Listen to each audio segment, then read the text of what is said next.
Hoje Deus tem uma palavra para o teu coração. E hoje a tua vida a partir de hoje vai mudar. Deus vai mudar toda a tua história. Nós vemos que hoje o homem de Deus vai estar falando sobre o respeito do centurião de Cafarnaum, né? Quando Jesus entrou dentro de Cafarnaum, o centurião ele veio procurar Jesus para solucionar um problema que estava afetando aquilo que ele ia prosperar, naquilo que ele ia mudar a sua história, né? Que era o criado dele que estava muito enfermo, né? Então hoje o homem de Deus vai estar trazendo esta palavra para a nossa meditação espiritual, que está registrado no livro de São Mateus 8,5, né? Que diz assim: E entrando Jesus em Cafarnaum, chegando junto a ele, um centurião romano, dizendo-lhe: Senhor, o meu criado já em casa, paralítico e violentamente atormentado.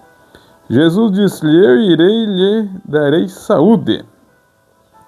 E o centurião, respondendo, disse-lhe: Senhor, não sou digno de entrar debaixo do meu telhado, mas somente uma palavra tua basta, e o meu criado sarará.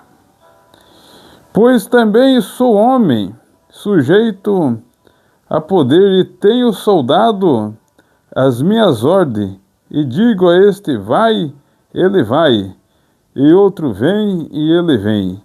E o meu criado faz tudo isto, e ele faz. Mas, meus queridos e prezado ouvinte da palavra de Deus, nós vemos que quando Jesus chega dentro de Cafarnaum, aquele homem, ele precisava de uma grande vitória para o seu servo que já havia há muito tempo doente, acamado, né? Nós vemos aqui no livro de São Lucas, essa mesma história, ele a narra com mais, né, assim, que dá para entender melhor, que aqui no São Lucas 7,2 diz assim: E o servo de um certo centurião que muito estimava estava doente, quase morrendo, né? Então, quando Jesus, né, ele só age naquela hora do impossível, quando tudo está quase morrendo aos olhos humanos, já não tem mais jeito, né?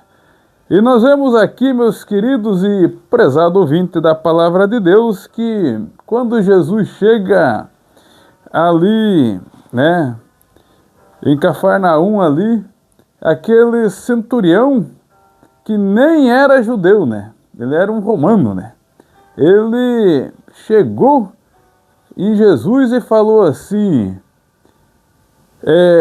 o meu servo, o meu criado, ele está doente, e muito doente, é o que eu mais estimo, ele está doente. E ele sabia que era só Jesus para curar aquela enfermidade, aquele homem.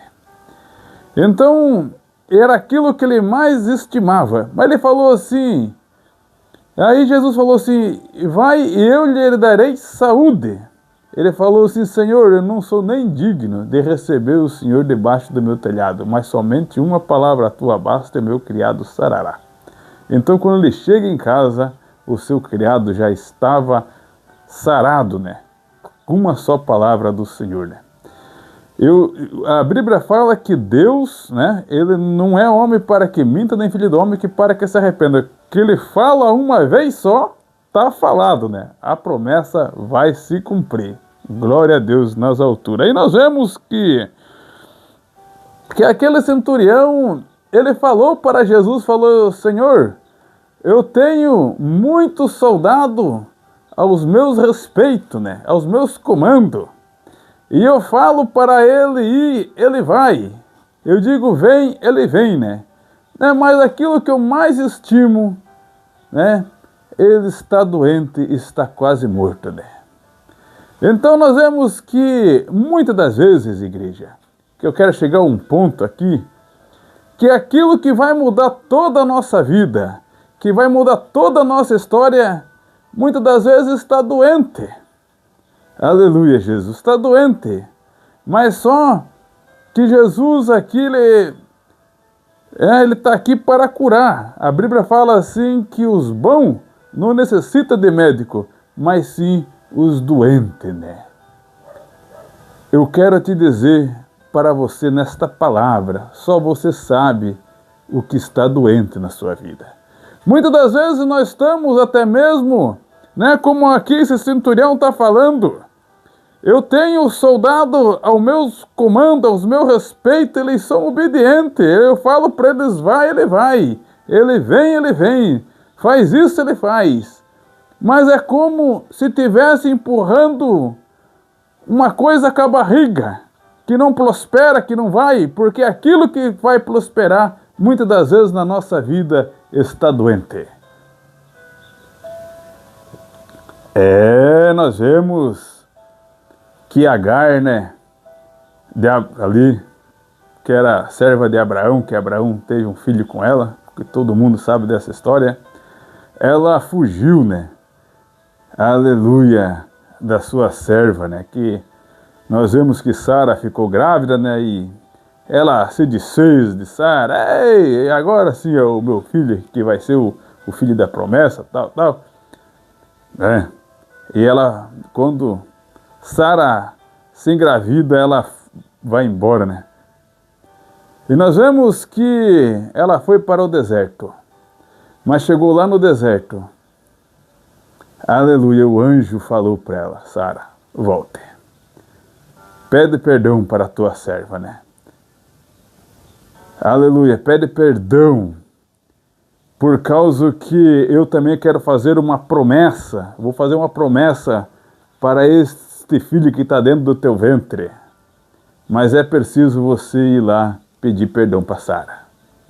E nós vemos, aleluia, Jesus, glória a Deus nas alturas, que ela foi, né? E voltou, né? Pediu perdão, tá? Ismael nasceu, né? E nós vemos que quando já o menino estava grande, eles foram embora de volta para o deserto, né? Chegou numa distância de uns 100 metros, mais ou menos. Ela deixou ali aquele menino e falou assim, agora nós vamos morrer. Deus viu o choro da criança, né? Aleluia, Jesus. E falou para ela voltar de volta, né? Aleluia, Jesus, que no tempo certo, né, Deus ia preparar aquele rapaz a ser um frecheiro, eles iam de volta, né, Deus ia comandar a vida de Ismael. Muitas das vezes nós queremos fugir da promessa. Doente, nós vemos que Agar teve que voltar de volta, porque o anjo falou com ela, volta de volta. Aleluia, Jesus, mas no tempo certo Deus usou Abraão e falou para eles ir embora, né? Deus falou com Abraão e Abraão falou para eles ir embora e eles foram, né? E hoje Ismael é uma grande nação, ele é pai de uma grande nação, né? Você pode ver que até mesmo aquele povo ali que levaram José para o Egito, eles são de uma nação de ismaelita, né? É da parte de Ismael, né? Ali que levaram José, né? Eles venderam, né? Então nós vemos, meus queridos e prezado irmão, muitas das vezes, né? Queremos fugir da promessa, a promessa está doente. Está doente. Nós às vezes estamos aí empurrando as coisas com a barriga, mas aquilo que vai mudar toda a nossa história está doente. Mas só que Jesus está falando para você nesta palavra que Ele vai te curar. Aleluia, somente crê na bênção, somente crê na vitória e endireite a sua vereda. Você sabe aonde está doente. Muitas das vezes nós estamos fazendo a obra de Deus doente. Doente espiritualmente. Nós vemos que Davi, a Bíblia fala do segundo pecado dele. O Davi, ele entrou um espírito de pavão na vida dele. E aquele homem ficou doente, ele mandou contar o povo, né? Judá, Jerusalém estava crescendo muito, né? Ele mandou contar o povo, né? Joabe falou, mas Davi vai contar o povo para quê, Davi? Ele falou, conte o povo, né? Joabe, um homem que não tinha visão nenhuma espiritual, né? Mas quis dar uma letra para Davi, né?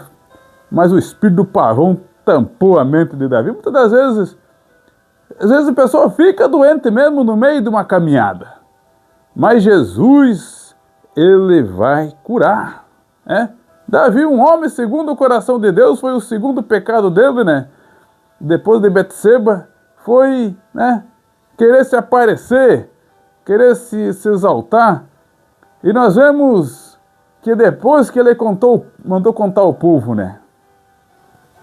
Aí Deus usou um profeta para falar com ele, o profeta Gade. Falou, Davi, agora eu tenho 3 propostas para você. Você contou o povo, mas agora dessas 3 propostas você vai escolher uma. Você quer que eu coloque você na mão dos teus inimigos? Você quer 7 anos de fome? Ou você quer que morra muita gente com peste? Daí Davi falou assim, Senhor, eu prefiro cair na mão de Deus do que cair na mão do homem, porque Deus tem misericórdia de mim. Então que venha a peste. Muitos daqueles que Davi mandou contar morreram milhares de pessoas. Às vezes o espírito do pavão é uma das coisas que deixa a pessoa doente, né? Mas Davi se aliou, né?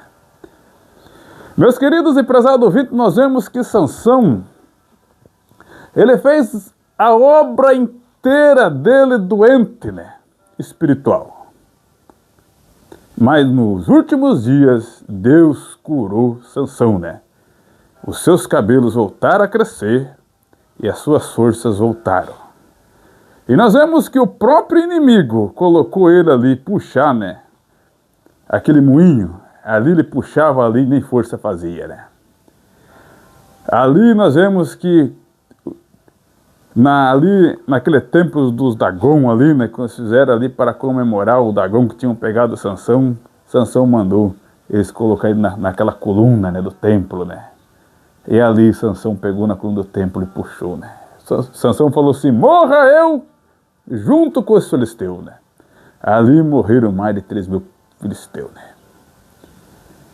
Morreram 3.000 filisteus ali. E Sansão morreu junto, né?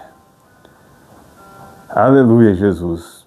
E a Bíblia fala que Sansão matou mais gente na sua morte que na sua vida. Quando você sarar daquilo que tem impedido a sua vida espiritual, quando você sarar daquilo que vai fazer andamento na promessa, você vai ver Deus mudar toda a tua história, a tua vida. Muitas das vezes as coisas não têm andado deslanchado na sua vida por causa que está doente, né? Uma pessoa doente não tem como trabalhar, fisicamente, né?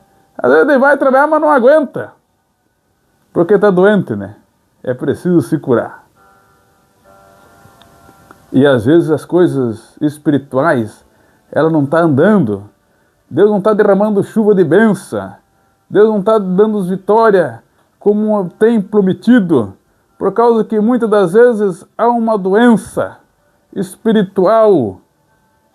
Mas só que nós vemos que o centurião romano, ele falou assim, Senhor, não sou digno do Senhor entrar debaixo do meu telhado, mas somente uma palavra sua, teu criado sarará. Ele foi crendo e recebeu a grande bênção e a grande vitória. E a Bíblia fala assim, com o Espírito do Senhor, ele testifica com o nosso Espírito, nós que somos filhos de Deus, nós somos a casa do Senhor. Aleluia. Mas muitas das vezes esta casa, ela está doente. A Bíblia fala que o Espírito lhe geme com gemido inexprimível. Mas eu quero dizer que esta doença, só você sabe aonde ela tem te atacado. E Jesus vai ser a solução do seu problema. Hoje, o homem de Deus quer estar orando para que Deus continue te abençoando grandemente e que você venha, aleluia, Jesus, buscar a Deus, né? Senhor, me cure disso, me cure daquilo, que for falta de perdão, que vai pedir perdão, se for algo que tem te afligido, que, né, você, né, sabe, tem o seu alcance, né, para ver aonde que você está errando, para que Deus possa te abençoar grandemente. Soberano e eterno Deus, Pai do nosso Senhor e Salvador Jesus Cristo, é nesse momento que vai ter na tua presença. E peço, Pai querido, que o Senhor Jesus continue abrindo nossos olhos espirituais para ver aonde que nós estamos pecando, para ver aonde que nós estamos errando, meu Pai, porque nós queremos mais e mais de Ti. Pai querido, Pai amado, continue conosco. Pai, que eu te peço no nome de Jesus. Amém.